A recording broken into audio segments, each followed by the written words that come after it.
నంద్యాల జిల్లా ప్రజలకు ప్రభుత్వ ఆసుపత్రిలో కార్పొరేట్ స్థాయిలో వైద్య సేవలు అందించడానికి క్రిటికల్ కేర్ వైద్యం అందుబాటులోకి తెస్తున్నట్లు నంద్యాల ఎంపీ బైరెడ్డి శబరి పేర్కొన్నారు. నంద్యాల పట్టణంలో జాతీయ వైద్యుల దినోత్సవం ఘనంగా నిర్వహించారు. ముఖ్య అతిథిగా నంద్యాల ఎంపీ బైరెడ్డి శబరి పాల్గొన్నారు. నంద్యాల ప్రభుత్వ ఆసుపత్రి ఆవరణంలో భారీ కేకును కట్ చేసి భారతరత్న డాక్టర్ బిధాన్ చంద్రరాయ్ చిత్రపటానికి పూలమాల వేసి నివాళులర్పించారు.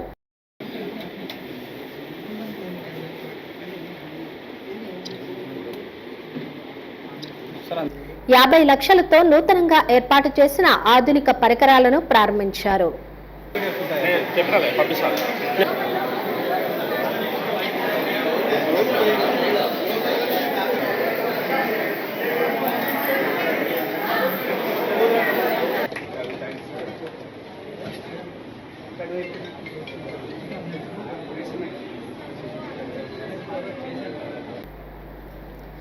వైద్య వృత్తి దైవంతో సమానంగా పేర్కొన్నారు. నంద్యాల జిల్లా ప్రభుత్వ ఆసుపత్రిలో కార్పొరేట్ స్థాయి వైద్య సేవలు అందించడానికి నూతన ప్రభుత్వం కృషి చేస్తుందని ఆనందం వ్యక్తం చేశారు. కేంద్ర ప్రభుత్వం వైద్య సేవలకు అధిక మొత్తంలో నిధులను మంజూరు చేస్తుందని, నంద్యాల ప్రభుత్వ మెడికల్ కళాశాలలో అత్యవసర క్రిటికల్ వైద్యం అందించేందుకు చర్యలు తీసుకుంటున్నామని పేర్కొన్నారు. గత వైసీపీ ప్రభుత్వ పాలనలో 5 సంవత్సరాలు నిర్లక్ష్యానికి గురైందని ఆవేదన వ్యక్తం చేశారు. కార్యక్రమంలో ఆసుపత్రి సూపరింటెండెంట్ డాక్టర్ జిలానీ, పలువురు వైద్యులు పాల్గొన్నారు. ఈ రోజు అందులో భాగంగా గేల్ సంస్థ వారు సిఎస్ఆర్ ఫండ్ ద్వారా ఈరోజు ఎక్విప్మెంట్, వెంటిలేటర్స్ అయితేనేమి, ఇన్ఫ్యూజన్ సెట్స్, లారింగోస్కోప్ అయితేనేమి, ముఖ్యంగా మన పేషెంట్స్ కి ఏదైతే ఎక్కువ అవసరమో అది డాక్టర్స్ అందరం కూడా డిస్కస్ చేసి ఈరోజు శాంక్షన్ చేయడం జరిగింది. ఈ రోజు డాక్టర్స్ డే సందర్భంగా ఇక్కడ శాంక్షన్ చేసి ఈ రోజు ఇవి ఫంక్షన్ అవుతాయి మన హాస్పిటల్లో అనగా, ఒక డాక్టర్ ఎంపీగా కాదు, ఒక డాక్టర్ గా ఇంతకన్నా సంతోషం ఇంకెక్కడ ఉండదు. This is the greatest achievement అని నేను భావిస్తున్నాను. అట్లాగే డాక్టర్స్ అనే వాళ్ళు దేవుడు ప్రాణం ఇస్తే డాక్టర్స్ ప్రాణం బతికిచ్చే డాక్టర్స్ వీళ్ళు. నేను ఒకటే కోరేది ఏంటంటే, ఎప్పుడైనా గుర్తు పెట్టుకోవాలి, డాక్టర్స్ అనే వాళ్ళు ఫ్యామిలీని వదిలేసి ఫస్ట్ ప్రిఫరెన్స్ లైఫ్ సేవ్ చేయాలి అనేదే ఉంటుంది తప్ప ఇంకా వేరేది ఏమీ ఉండదు. చాలా సందర్భాల్లో ఏమన్నా పేషెంట్ కి ఏమన్నా అయితే డాక్టర్స్ పైన దాడులు చేయడమో, లేకపోతే డాక్టర్స్ ని వెంటనే వాళ్ళను బ్లేమ్ చేయడమో జరుగుతుంది. అదేవిధంగా శ్రీరామకృష్ణ డిగ్రీ కళాశాల ఆవరణంలో జాతీయ వైద్యుల దినోత్సవం ఘనంగా నిర్వహించారు.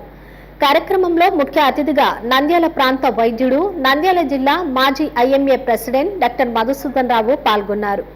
కార్యక్రమాన్ని సాంప్రదాయబద్ధంగా జ్యోతి వెలిగించి ప్రార్థనా గీతంతో ప్రారంభించారు.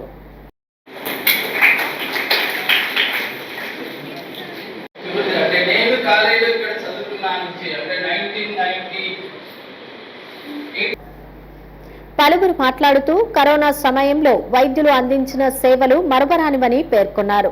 వైద్యులు తమ ప్రాణాలను సైతం లెక్క చేయకుండా వైద్య సేవలు అందించి వేలాది మందికి అందించినట్లు పేర్కొన్నారు.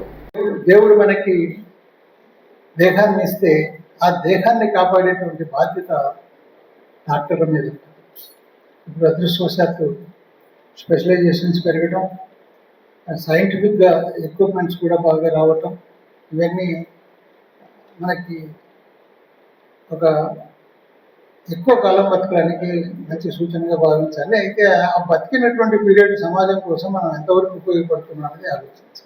భారతదేశం డాక్టర్ ప్రొఫెషన్స్కి, అంటే వైద్య వృత్తికి, వైద్యానికి ప్రతీక, ఇతర దేశాలకు ఆదర్శం అని చెప్తూ ఉంటాం.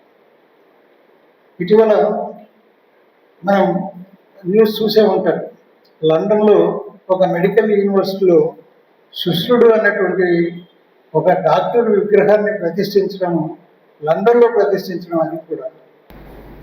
డాక్టర్ మధుసూదన్ రావు మాట్లాడుతూ మానవాళి ఆరోగ్యాన్ని మెరుగుపరచడంలో మరియు ప్రాణాంతక వ్యాధుల నుండి రక్షించడంలో ఆధునిక వైద్య శాస్త్రం ఎంతో కీలకమైందని పేర్కొన్నారు. ప్రపంచంలోనే అత్యధిక జీవితకాలం జీవించే జపాన్ ప్రజల జీవన రహస్యమైన ఇకిగై గురించి వివరించారు. వైద్యులు విద్యార్థులతో ముఖాముఖి కార్యక్రమం నిర్వహించి అనంతరం బహుమతులను అందజేశారు.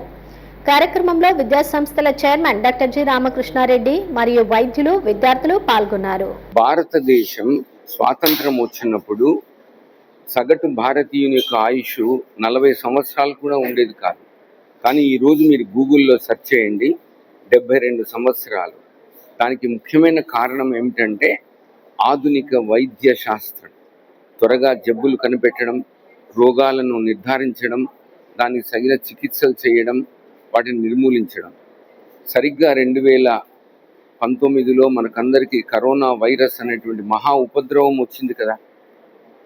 ఆధునిక వైద్యము, వ్యాక్సిన్లు, ట్రీట్మెంటు లేకపోయి ఉండింటే ఈ భూప్రపంచం ఒక వల్లకాడ అయ్యిండేది. కోట్ల మంది చనిపోయి ఉండేవాళ్ళు. ఈరోజు వైద్య శాస్త్రం అభివృద్ధి చెందింది కాబట్టే ఉంది.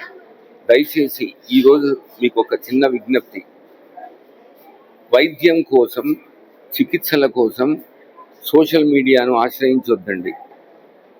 YouTube, WhatsApp, Twitter, Facebook, Instagram, అందులో వాళ్ళు చెప్పేటివన్నీ కూడా మనకు సరిగ్గా ఉండవు.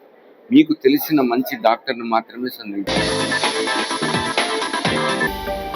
హలో అండి, నేను మీకు Rakshitha. Please to subscribe Nandyal communications.